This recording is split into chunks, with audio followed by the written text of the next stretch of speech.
Hello everyone, welcome to the When It Works podcast. You're the host, Julian Leahy. Today I'm joined by the fantastic Tonya Eberhart, Michael Carr, and Eric Mchugh.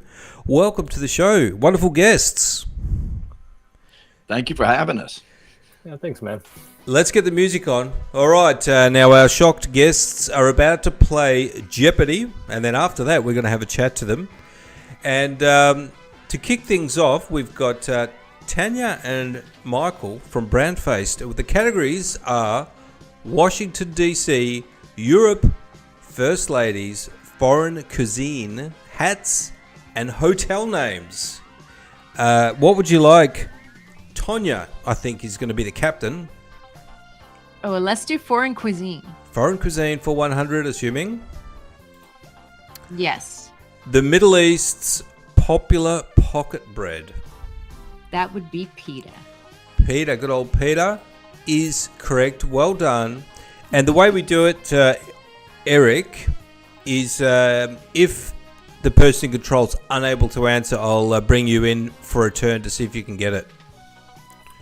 I think that's different to how Alex Trebek does it, but that's how I do it. All right, you're still in control, Tonya?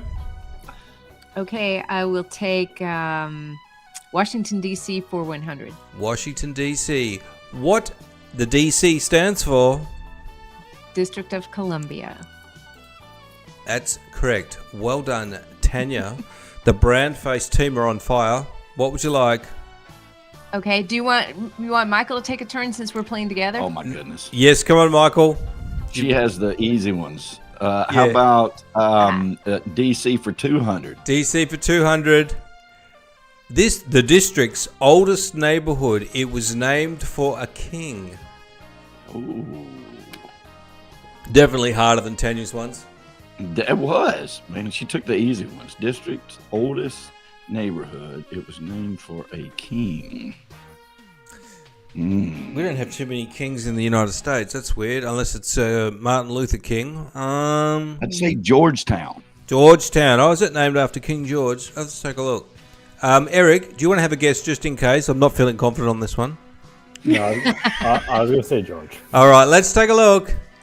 Georgetown's correct. Well done, Mike. Woo! Never in doubt. Sweating. Still in control. Don't worry, Eric. You'll get a turn to run amok very soon. What would you like? Team BrandFace. Let's do hotel names for 100. Hotel names. I knew you were going to pick that. Liz's Nicky. Would that be Elizabeth Taylor? Showing my age here. No, Eric has never heard of Elizabeth Taylor. Who's this Nikki? Have you, Eric? No, sir. Oh my God! I used I'm too young. She used to be on the cover of my grandmother's magazines from the store. I remember she married a builder once, and it was a big scandal. So we don't know who Liz is. Nikki, no idea. Anybody? Eric doesn't even know who Liz is. Let's take a look. I can't read that. What does it say? Hilton. Oh, I was going to say Hilton. Ah. I was going to say Hilton. You heard of Nikki Hilton, everyone? Paris Hilton's sister. Yes. All right. Less famous. Yes, she did the right thing by staying out of the limelight, I think. Yes. All right. Team BrandFace is still in control. What would you like? Let's do hats for 100. Hats for 100. This Western topper actually holds only about 3 quarts. That would be I guess, I don't know if it's a specific type, but cowboy hat, right? Western topper. Yeah, I'm going to pay that one. What was the one that the guy from Dallas used to wear? It's something gallon. Stetson? 10 gallon. Yeah. But I'll accept cowboy. Eric, sound good? Sounds fantastic. All right. 10 gallon is correct. I've accepted cowboy. And still in control, BrandFace. What would you like? Ooh, Europe for 100. Europe for 100. The external city in Europe. That's strange. Does that mean there's lots of outdoors? Yeah, that's what I thought. Too. Yeah. Yeah. The Vatican. The Vatican. Yeah. The Vatican. Eric, do you want to have a guess? Vatican sounds right, because it's its own city. Let's take a look. Let's make that bigger. My eyes are no good. Rome is the answer. Okay. The Vatican is in Rome, right? Well, I gave you Not. yeah, I gave you a little bit of help on the cowboy one. I'm gonna have to say no to Rome. Actually, you're not meant to go backwards. Hang on. I accidentally took points off you. Anyway, continuing on. You're still in control, BrandFace. We are? Yep. Okay. Call it. First ladies for 100. First ladies for 100. She first met husband while complaining to SAG about unwanted communist literature. Sounds like a bit of a Karen. Yeah. That husband while complaining Communist to the Screen literature. Actors Guild. When was everyone? I would say Nancy Reagan. Right, Nancy Reagan. Okay, that's a good one. And if I was to guess, I would go even earlier during the when was that crazy period when they were kind of everyone that was communist under the bed, McCarthy or whatever. But he was the senator. But anyway, so we've got Nancy Reagan. Eric, do you want to have a go? First lady. Sorry, who? For this one, I have no idea. No idea. Go on, give us a guess. First lady, go before Nancy Reagan. Maybe LBJ's wife. Lady Bird. Lady Bird.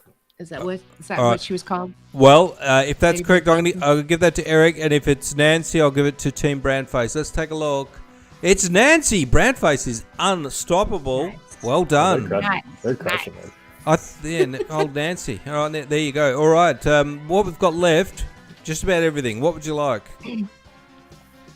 Let's do DC for 300. DC for 300, 287 miles long. It flows past Washington and induces fever in ambitious politicians.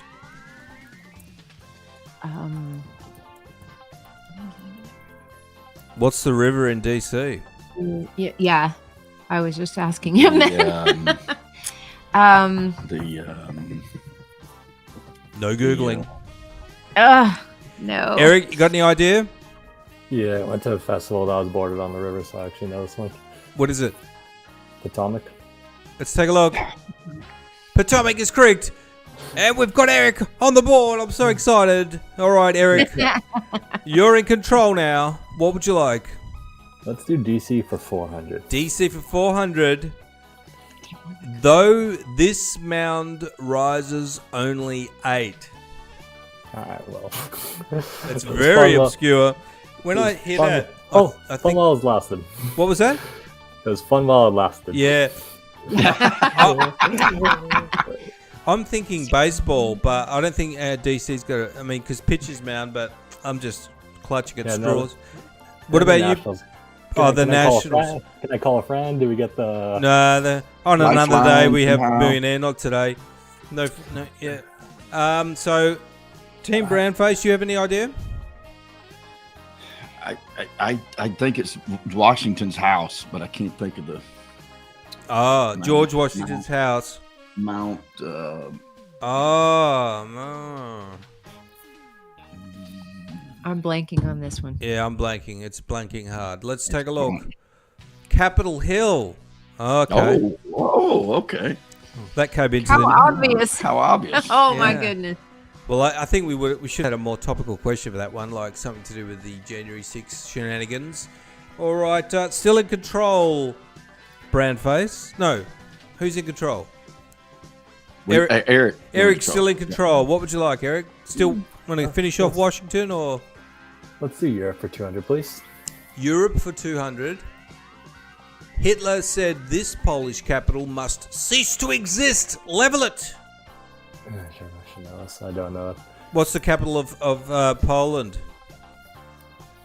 I do not know. Oh, Come on, Eric. Starts with a W. I heard them say it. I can't take credit for it. Yes, you can. Oh, did you hear that? Yeah, I heard that. Come on, Eric. Oh, Warsaw. Warsaw. Let's take a look. Warsaw's I gave it correct. away. I learned to be Well done, quiet. Eric. Yeah. Hey, Eric. If they're telling the answer, you got to take it. It's a good thing we Okay, used to play old this. fair. now. I'll write it down. Yeah. Okay, Eric, what would you like? Let's do foreign cuisine for 200. Foreign cuisine for 200. A Spanish dish of rice, saffron chicken, seafood, etc. cooked and served in a large shallow pan. Oh, paella. Paella is correct. Well done, Eric. Let's do a quick score check. We've got red on 500. I actually think it's a draw. Reds should be on 700 and Eric's on 700. I've got to remember because I took 200 off, which we don't do on this version. Eric, what would you like? Let's run back foreign cuisine. 300, please. Fine. Foreign cuisine for 300. 16th century development of a pig muzzle was a landmark in harvesting this fungus. So obscure.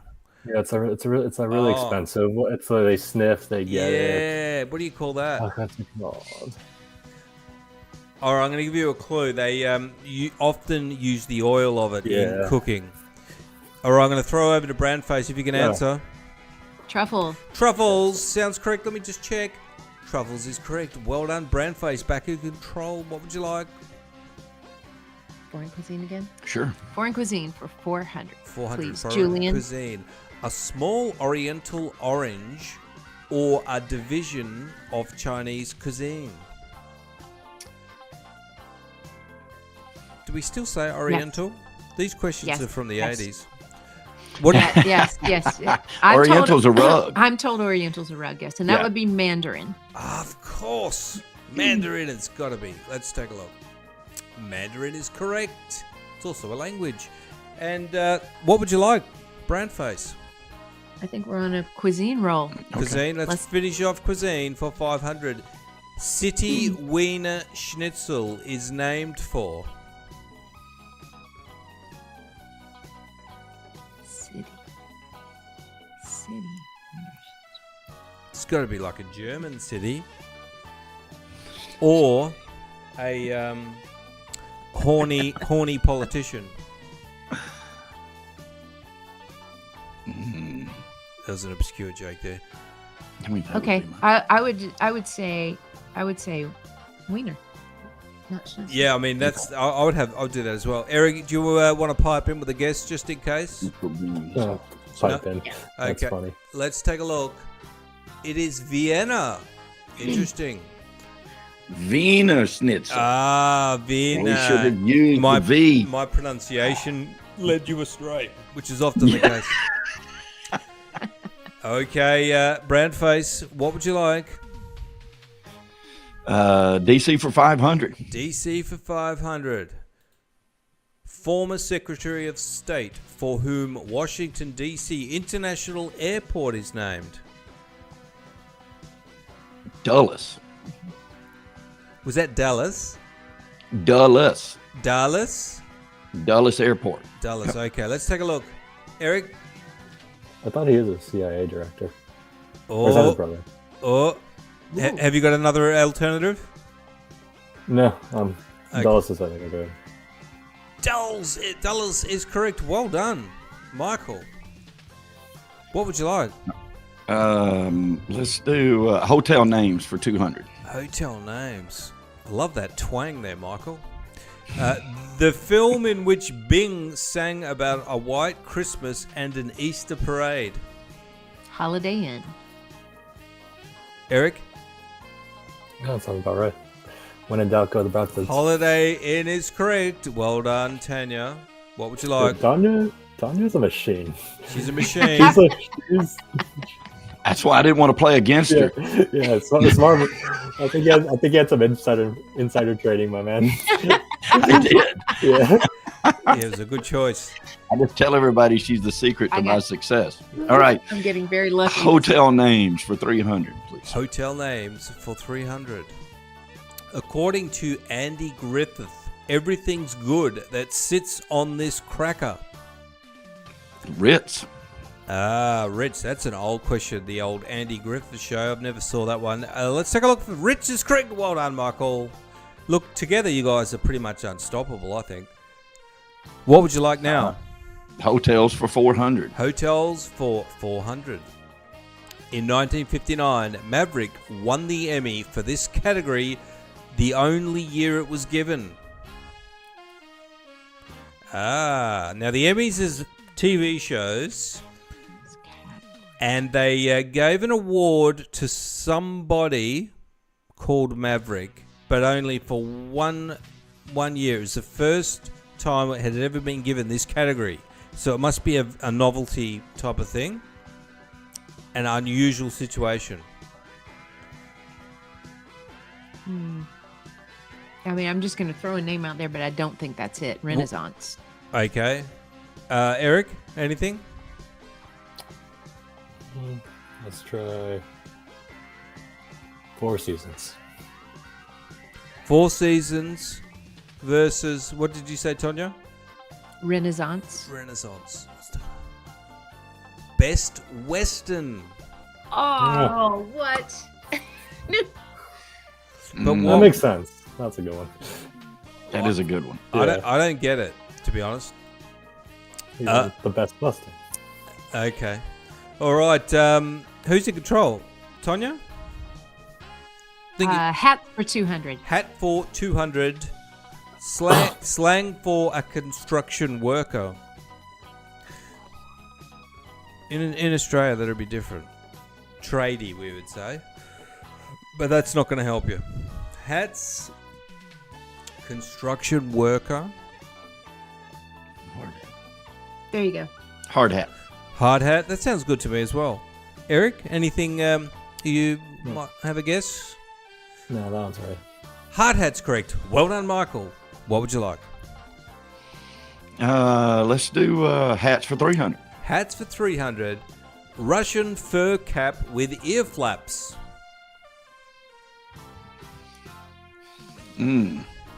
My son had one when he was little. Funny story. My son wears They're one so of cute. these to school, and it's like most days 100 degrees here. Russian fur cap with ear flaps. What do you call it? I should know this, but I'm blinking. Eric, on it. any idea? You know what they look like? Not what they're called. Okay, they are called an Ushanka. I would have That was, never my, Shanka. that was my next guess. Never. Yeah, right. Are you serious, Eric? Were you going to guess that? Sure, we're already past. Might as well run. Let's run with that narrative. Okay. All right. Continuing on. Team BrandFace still in control. Hats for 400. Hats for 400. Let's take a look. 50s fuzzy frontier fad. Would that 50s? Ooh. Was that the almost like a pilot, like a And look with the fur and the Fuzzy, 50s? fuzzy frontier. did they have like a kind of hat that had kind of woolen flaps? And like a hunter might wear it? Kind of like Elmer Fudd?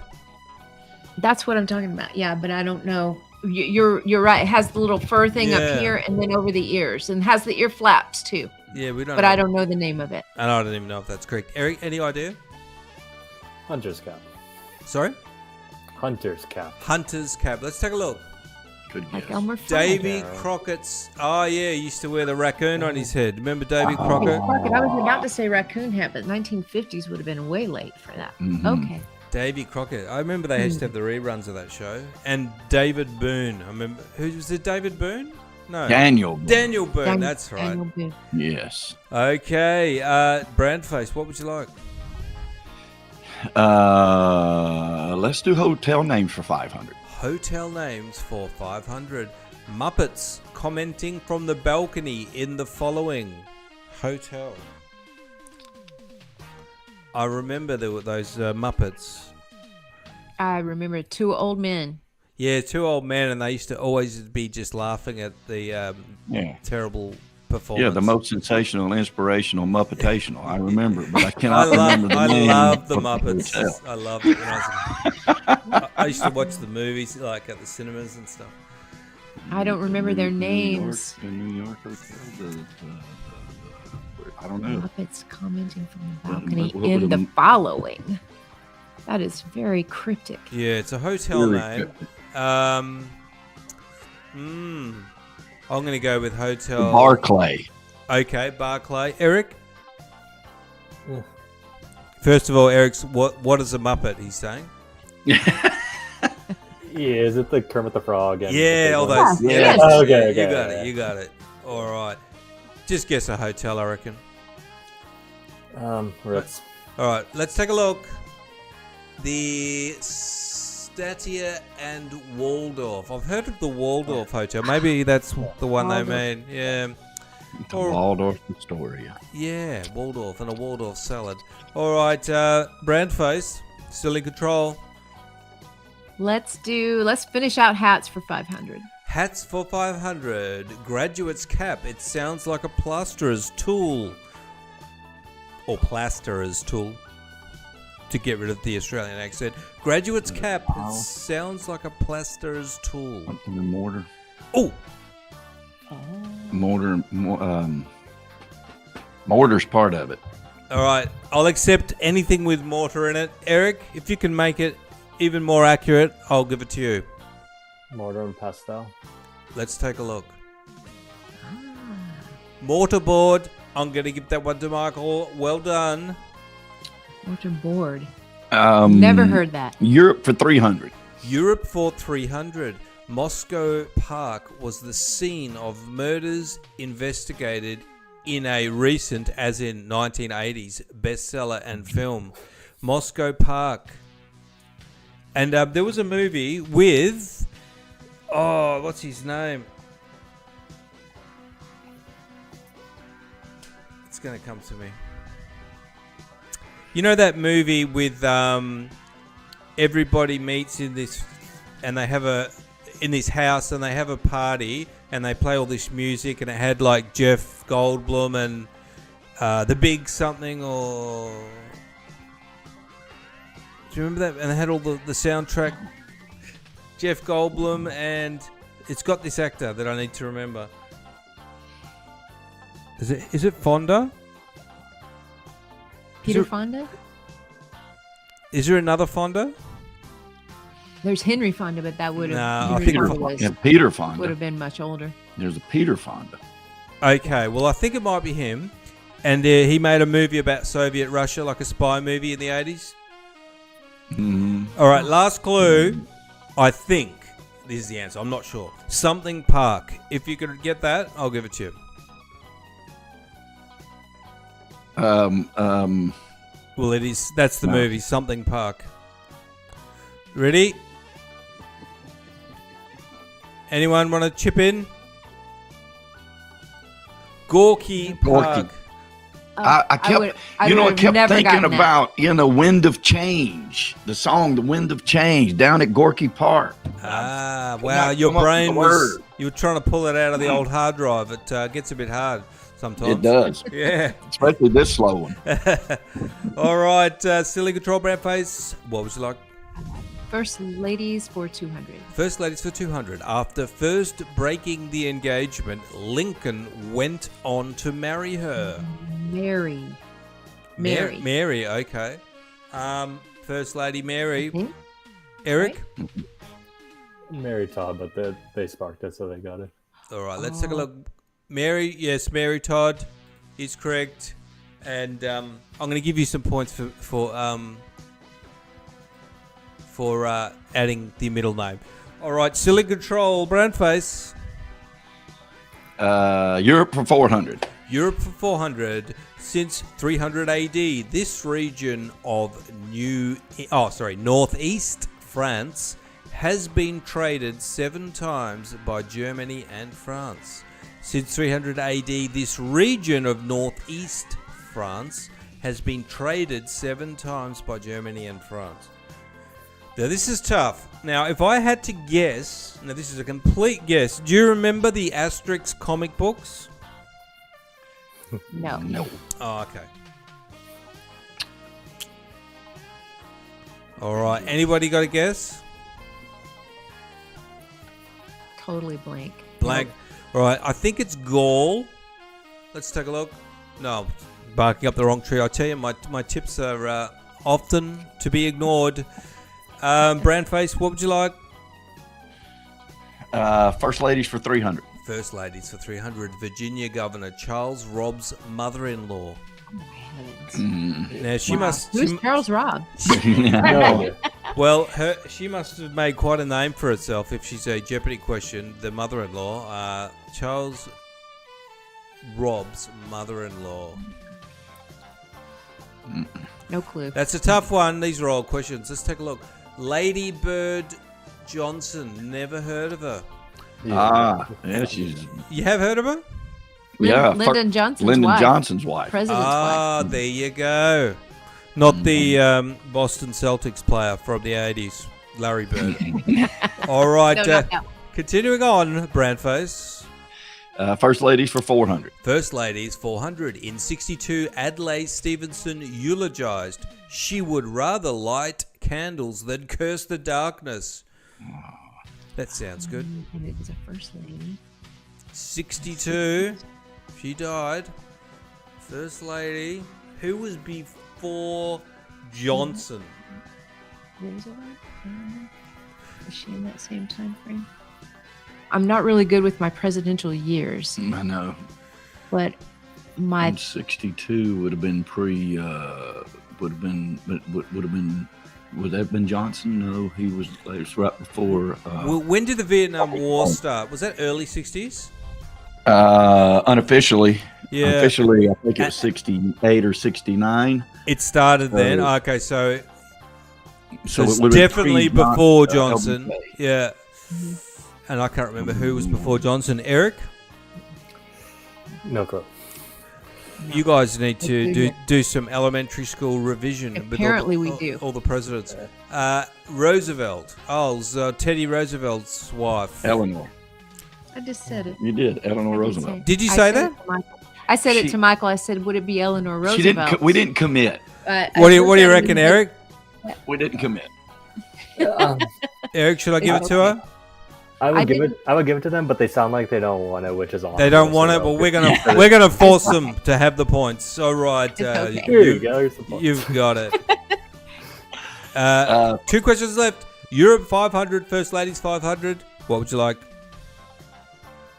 First ladies. First Ladies 500. Let's try it one more Only time. wife of one president and mother of another. Now this relates to another Oh, question. yes. That would be Barbara Bush. Yeah. Barbara Bush. Oh, okay. I thought it was the lady that we just had before that married Teddy Roosevelt. It's Abigail Adams. What? Yeah. How's Barbara Bush? Only wife of one That's president and mother of another. These questions Or are old. pre-Bushes. Yes, these are old So questions. there were two correct answers So for now that. there's then. two. All right. Okay. So we'll give you points. All right. Last question, BrandFace. Let's finish it off. All right. You take Europe for 500, please. Yes, sounds good. Bavarian village, famous for its passion play. Bavarian village. Do you have any kind of hint, Julian? I have no idea. Eric, do you have any idea about this? Bavarian village. I wish I did, but no. Now, it's got to be some type of, these classical, like, I tell you what, like the Danube, which has a waltz, or something in Vienna. Is Bavaria Austria or Germany? I don't know. I'm just rambling. Let's take a look at the answer. What was the city of Yeah. Romeo and Juliet? Was it Camelot? Camelot? No, that was her last name. No, that was her last name. Oh, Okay. we got Obermergor. Yeah. Never. Oh, Yeah. of course. Not in a million years. Why did I not remember? The old Obermergor. All right, let's put everyone out of their misery and wrap this up. Well done to BrandFace, about 3,000 odd points. And well done, Eric, for playing as well. Let's have a round of applause for our fantastic guest. Hey, what happened to our... Oh, there they are. Okay. We did have quite the advantage. I must We say. did. It was We did. Yes. Two against one, Eric. Yes, it was a bit boomer-centric as well. The questions are a bit older. Sorry, that sounded a bit offensive. I won't call you boomers. I was about to chastise you. Yes.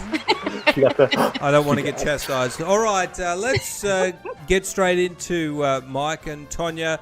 Tell us about what you've been up to. What was your book that you wrote recently? Oh, did you write a book as a couple or individually? Yeah. We did actually. Cool. She wrote the book originally, BrandFace, the original, right here. and then I happened to be her first real estate client. She sold me marketing, taught me branding. I did not know she was writing a book, but then she took me through that book and then asked me to be the co-writer of BrandFace for real estate professionals. And then both ended up being international bestsellers. And then we wrote the third book, which was Entrepreneurs. And then actually the fourth with home improvement, BrandFace for home improvement professionals. Yeah, it's kind of like a let me turn the music off. It's kind of like almost not a franchise, but you've got it all branded. Series. Yeah, different areas under the same concept, which is the 3D formula for a profitable personal brand. Do you want to tell us a bit about that? Absolutely. Sure thing. Okay, so when we started BrandFace 11 or 12 years ago, one of the things I noticed is there was really no formula for building a personal brand, and the words personal branding were just kind of thrown about, and really no strict definition to how to build that brand. So we came up with the formula for building a personal brand. It's a 3-step process. Define your ideal customer, your point of differentiation, and how you want to position yourself in your space. Develop every single thing that you utilize to express what sets you apart. Those would be logos and colors and photos and imagery and all of that kind of stuff. And of course, most importantly, the messaging, that story behind what you stand for and what sets you apart. And then in the display means basically plain and simple, display it correctly and consistently everywhere. And that's the 3D formula. Yes, that's the tough one. Being having that unified approach with your messaging and brand and all that. Do you want to tell us a story about the messaging side of it? And do you have any examples you can think of people or companies that have gone from being a bit scattered to being able to develop their message and what it was for them? Yeah. Maybe Scott? Sure. Okay. So we have a retired colonel from the Air Force who has come to us for branding recently, and he spent 25 plus years in the Air Force. And in 2018, he was in a car accident, and they thought he had whiplash, so they did a brain scan and actually found brain cancer. They found a brain tumor. And so he went through radiation. He went through an 11-hour surgery. And most of that time, he was still commanding on the Air Force base. So a lot of his persona is all about courage. And when he finally retired in 2022 from the Air Force, his goal was to become a leadership coach and help people command with courage. And that's really what his brand is all about, and how we positioned him in that space is command with courage, because it brings together what he has been known for his entire life, is leading people in the military world. And now he wants to transition that into the C-suite CEO world. And so connecting the bridge between what he used to do and what he wants to be known for now is really what branding is all about. And so that is just one story that we're pretty proud of. He's a fantastic human being. Mm-hmm. Awesome. Yes. And what are some of the things that people get wrong with their I guess messaging and their personal brand? That can be a very broad question, obviously, because there's a lot and a lot of nuances that go into building a brand. We look at 77 different criteria when we work with somebody to try to hone in those things that made them who they were and why they're in that space. But most importantly, a good brand needs to answer 5 questions. It needs to answer, who do you serve? How do you serve them? What qualifies you to serve them? How does it make their life better, which is a huge mistake, I think, that people make when in their messaging for branding. And then what differentiates you in that space? And so if you take the approach to those 5 questions, you're going to be on the right track to actually identifying what the brand should tell to your ideal customer. on the other end of whatever platform you're advertising on. What was the third one? Make them better. Yeah. That was the how does it make their life better? That's number 4. Do you want to expand on that one a bit? Sure, because it is, I think, I learned it from her, of course, but I think that's where people fail. So you can take, like you could have, we'll use another example. Jennifer Drummond is a client of ours. She is the first lady to scale the second highest summits on all 7 continents, being a world record holder. She's also a highly successful financial coach. And then now she wants to expand that outreach as a coach, author, speaker. She's written a book, Seek Your Summit, that sort of thing. And so if you look at it and you want to know, why should I work with Jennifer Drummond? The fact that she has scaled those second high summits is a feat that is amazing and something to be applauded, obviously. But how does that help me? Right. And so we use the fact that she was a world record holder for that, and of course has the tenaciousness and the drive and the push and the wherewithal to be able to accomplish such a thing, and then tie in the messaging how that's going to help me as a business owner, coach, author, speaker to also gain the summits that I want to climb, right, which aren't necessarily physical summits. So I think that that's where most people miss on a brand. Your accolades are yours, they're important. But how does it pertain to the ideal customer that you're trying to reach? That's where the messaging has to tie, or it's not really valuable to the other person. It's just really your trophy. Yeah, amazing. The accomplishments, I suppose, come a bit further down, and they sort of help with the why should I listen to this person, the authority and all of that. And you're saying lead with the problem that you're solving for people is the main point of that. Mm-hmm. Exactly. Yeah. A great brand shouldn't be look at me, look at me. It should be look how I can be of help to you. Awesome. Yeah, that's a very good tip. And also for all of your sales copy and things that you put on your website and in your emails as well, focusing on solving the problem, I think is a good way to go. That's awesome. Mm-hmm. And are you guys still got the podcast? Yes, absolutely. Oh, yes. Be Bold Branding. Mm-hmm. Be Bold Branding. And how often are you putting out episodes? Once a week, probably soon to be 2. Oh, awesome. Doubling up. So if anyone out there is wanting to get into the world of Tonya and Michael and learn about personal branding, because this is one of those things that is so important, and you have to sort of be along the way in your journey a bit, and you're starting to think, things are going okay, but there's something I need to do better. Would you say that's a fair summary, guys? That most people come to you when they sort of they haven't thought of it in the beginning, I guess is what I'm saying.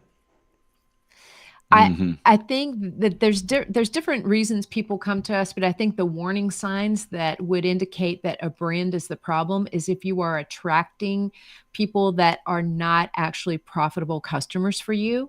That's number one. Number two is if you're confused a bit about how you should present yourself and actually what differentiates you inside of your space, because it's not enough to be known for your profession. You must be known for being different inside of your profession. And then the third and most important component is your brand making you profitable, right? Is it profitable? And if it's not, most likely it's not the marketing that you're doing, because the marketing is just various different vehicles and channels you're using to get a message and image out there. The message and image that you're putting into those marketing vehicles, well, that's your brand. So you want to make sure that that's as profitable as possible. Yes, and you mentioned attracting, and I guess once you get your personal brand sorted out, you become somebody that is attractive. And you're doing a lot less outbound, and people know immediately what you stand for, who you are, why they should listen to you, and what problem you can solve for them.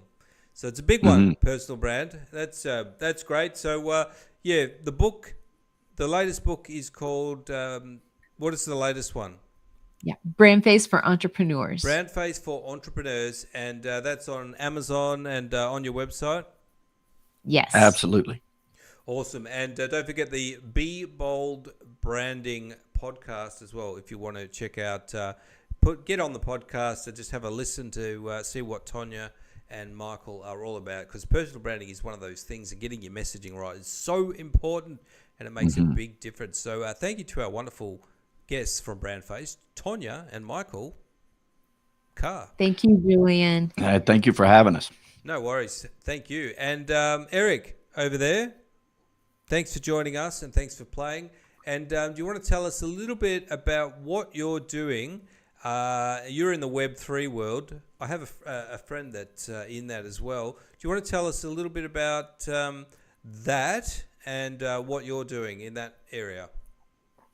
Sure, and I wanted to thank Tonya and Michael for the advice. My key takeaway was, how do we serve other people? Just because, how do you serve your ideal client? Instead of saying, hey, look at me, accolade, accolade, accolade. It's like, oh, that's great, but I don't really care. How does it help me? And to be fair, if you're trying to help other people, you have the intention to help other people, they pick them up on that either consciously or subconsciously, which makes them want to support you more. So it's truly a win-win. And Julian, thank you again for hosting Jeopardy. That was fun, even though I got completely wrecked by Tonya. Sorry, you're on fire.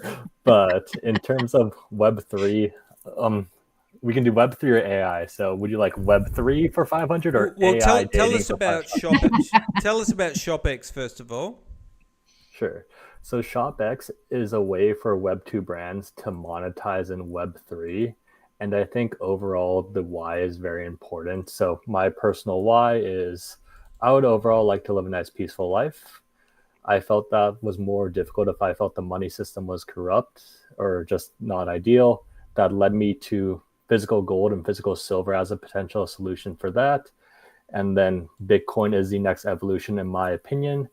And ShopX is a way it's a way for me to onboard people into the Web3 ecosystem at scale. So that creates a 0 to 1 moment for a lot of people, which I think just helps everyone in I think it helps all humans, the more people who are into cryptocurrency and Web3, but only time will tell.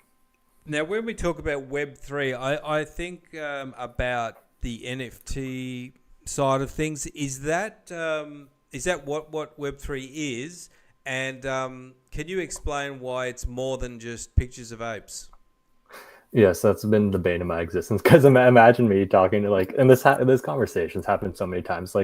Well, it's like a 50-year-old, 60-year-old C-suite executive. Like, what is Web3? Why do I care about a $500,000 monkey? It's like, well, you don't. Aren't 90% of NFTs and cryptocurrency scams? It's like, well, to be honest, sir, they are. So this is where ShopX differentiates. So an NFT, just think of a non-fungible token. The easiest way to think of that is just a digital piece of land in cyberspace. So just like you own a piece of land in the real world, you own a piece of land in cyberspace.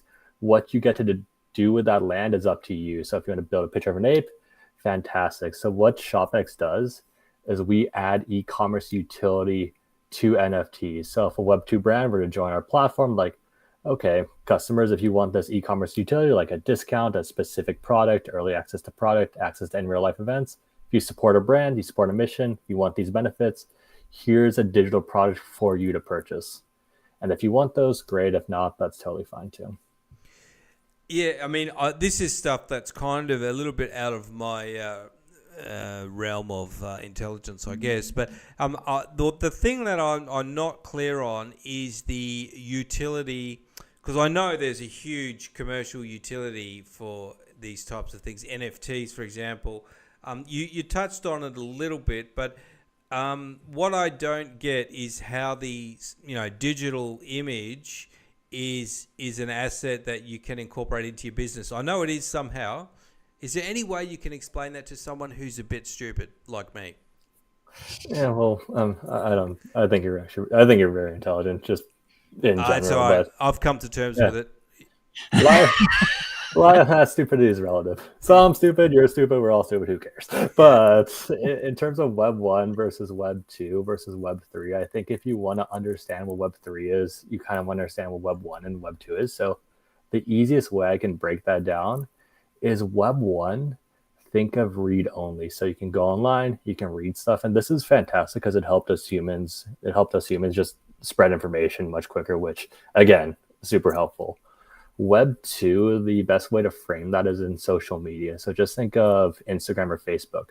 So in Web 2, you can read and you can write, but you can't own. So I can create an Instagram post. You can read my Instagram post, but the only issue is I don't own that post. Instagram owns that post, so they can take it. They can do what they will with it. They can sell our data for various purposes. The core tenet around Web 3 is read, write, but you also own the content. So for example, I could write a piece of content. I can gift it to you, Julian. Either you purchase it or I gift it to you. Now there's a connection between me and you. So my area of expertise is e-commerce. So if I'm a brand, I create an NFT, I give it to you. There's a connection between me and you. So I can send value your way. If you take me off for some reason, like, oh, that Julian guy, he's causing trouble yet again. I can't take away the NFT from you because it's your NFT. The government, Amazon, Instagram, Facebook, they can't take away that NFT from you because it's your NFT. And because there's a connection between me and you, let's say hypothetically, I'm a small-time brand, you're one of my first supporters, you get the NFT, there's a lifelong connection. 20 years down the line, I'm the next Lululemon, I'm the next Nike. The value of my company goes up, theoretically the value of your NFT goes up. It's a way to share the wealth between me and you. That's interesting. Thank you, Eric. That's you've made me understand it a little bit better. And in almost like decentralized shares and stocks in a concept or idea, if somebody came along like yourself that had a fantastic idea, and you could do people use it to attract investors into startups and things like that? Yeah, so I'm gonna avoid that answer just so the legal team doesn't reach out and yell at me. So sorry, Cal. But so in the past, we've seen the cool thing about Web3 technology is it's brand new, so people are trying different things, and different things are working in different ways for different brands. So we had one of our brands. He's a dog on Instagram. I love Husky, so check him out, Husky Jackson. So what he had was a brand. He had a good brand online, but he didn't have a product. He didn't have a way to monetize it. So what he was able to do is he launched his NFT collection prior to the release of his product. And then in Kickstarter fashion, he raised around 5 to 10 grand, which was enough to get his product on board. And it, more importantly, it proved its concept. Like, okay, people buy the NFT, they'll most likely buy the product. And then what worked out well for him is, since upon launch of his product, because he already had that base, he already had a base of customers to sell to, which as a new e-commerce brand, getting the first customers, getting the first loyal customers is the hardest thing to do. So he was able to use Web3 technologies to somewhat raise money for his company. So hopefully that answers it. Yeah.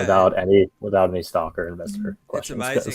It's amazing. It's guys like you, Eric, are doing things that in 5 or 10 years I'll be using, and I'll be thinking, well, I'm glad those guys understood that back then, and I wish I did, but I didn't. Well, in 5 to 10 years, if Web3 wins, we don't know. Like, no one can tell the future. Anything could happen. If Web3 is winning in 5 to 10 years, we're all using it, and no one's knowing we're using it. My mom needs to take out her phone, tap, tap. Things get done. She gets her Web3 stuff, and she's happy. Merchant's happy. Everyone's happy. Yeah. It's well, that's the idea, isn't it? Everybody using it, and it being painless, and you're not even knowing what you're doing. Now, is this AI dataing? Is this yours as well? Yes. So how everything is related is, because I think everything is related. I was on a crypto podcast tour a while back, just because obviously attention's good for that type of project. I won on one called the Crypto Economy. It's this dude named Mark. We kept in touch. We became friends after. And a while back, this dotting company started following me. Like, what is this? We hopped on the phone. We found it funny, and we've been building that ever since. So this is the first ever AI-powered matchmaking service. Just think of it as the opposite of Tinder. And BrandFace, to your point, in all the podcasts and all the marketing things, we make a very big deal about this is why we're different from Tinder. So I think that's your branding tips just coming out.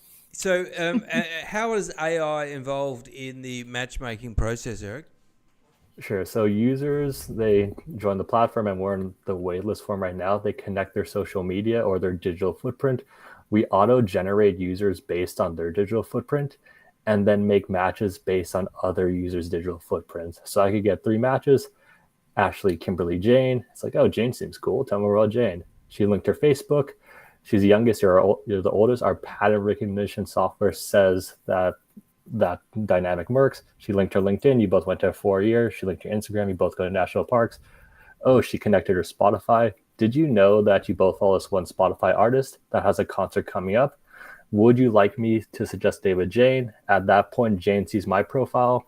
She sees our mutual friends, because honestly, from the woman perspective, I think meeting a man stranger offline is just a much bigger deal than the other way around. She sees my digital footprint to make sure I'm like a normal person. We go on that date. Let's say we fall in love. We get married after that. It can act as a relationship butler. So it could be like, oh, you guys haven't been on a date in 3 months. We suggest this place. Here's a babysitting service. Bam. Or it's like, oh, Jane's birthday's coming up. She just added her thing on Pinterest. This could be a good gift. And this really differentiates from the current dating app market because of the incentive structure.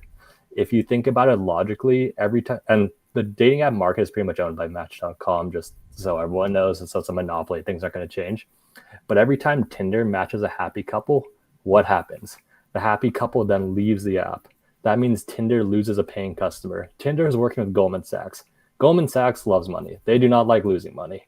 So this creates an incentive structure where it's reliant on churn marketing. So it's like a Ferris wheel. So if you ever hear about someone download the app, delete the app, download the app, delete the app, it's all incentivized on the back end. So what differentiates dating is our monetization model is going to be, if you like our service, you like the dates Cupid suggests, you book a date within our platform, you pay for it within our platform, we'll get a commission based on number of dates.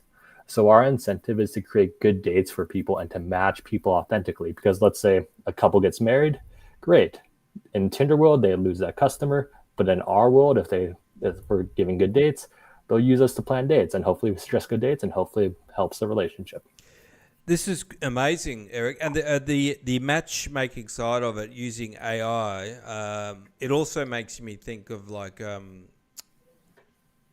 almost scary. Like, what are some of the challenges you're finding with this? And the other question I had for you is how is it monetized exactly? Like, who pays? Do both users pay, or who pays? So we're in the waitlist phase, so we're still building out, but we're going to have, they'll have the option to either. You can do a split C, the girl can pay, the guy can pay, but we assume hopefully most guys can pay. Okay, and what was my other question? Well, what are some of the challenges you have, I guess, with using the AI to match people up? Have you had any glitches or... Oh yeah, tons. But Yeah. That's why we're on the wait list right now. So obviously training the AI is kind of difficult. We need real people to actually train the data. So that's why we're building out the wait list, having people connect their socials. A challenge right now is like, why would I connect my socials? I don't even want to do this. I don't want to connect for a wait list. So that's why we're building out a personal relationship with our early users, and they're talking with their friends, and they're getting people on the wait list for us. And on top of that, just building up the whole training model is, on the tech side, it's kind of intensive, so that's taking some time. But once it gets solved, it gets better and better. And this will be huge, though. If this is a very interesting idea. Which of your two startups are you most excited about, Eric? I'm equally excited about both of them. Equally. Whichever one I'm working on the present moment, that's the one excited me. If I'm working on dating and something in ShopX, I'm like, ooh, ShopX. And I'll just simply jump over, because I think I have slight ADHD, but I use it to advantage. I feel like the dating one's easier to sell the concept, because it's definitely, it's easier for lay people to understand, and also it's just a huge market, the dating side of it. But probably the other one is going to be the bigger one. I don't know. Well, ShopX, so in terms of ShopX, that's more profitable to me in the near term. Yeah. I think it'll have a great impact, but not too many people care about Web3 or crypto. And honestly, I think it should be that way. Where Data.ing, I think it's relatable for a lot of people, but I think of them holistically. Like, for example, if I go on a podcast specifically about Data.ing, like, okay, what is the ShopX thing? And then I can tell them about ShopX. And then if, in my mind, if someone's first impression of crypto isn't some $55 million monkey, it's, okay, Fox Studios is using this ShopX crypto product.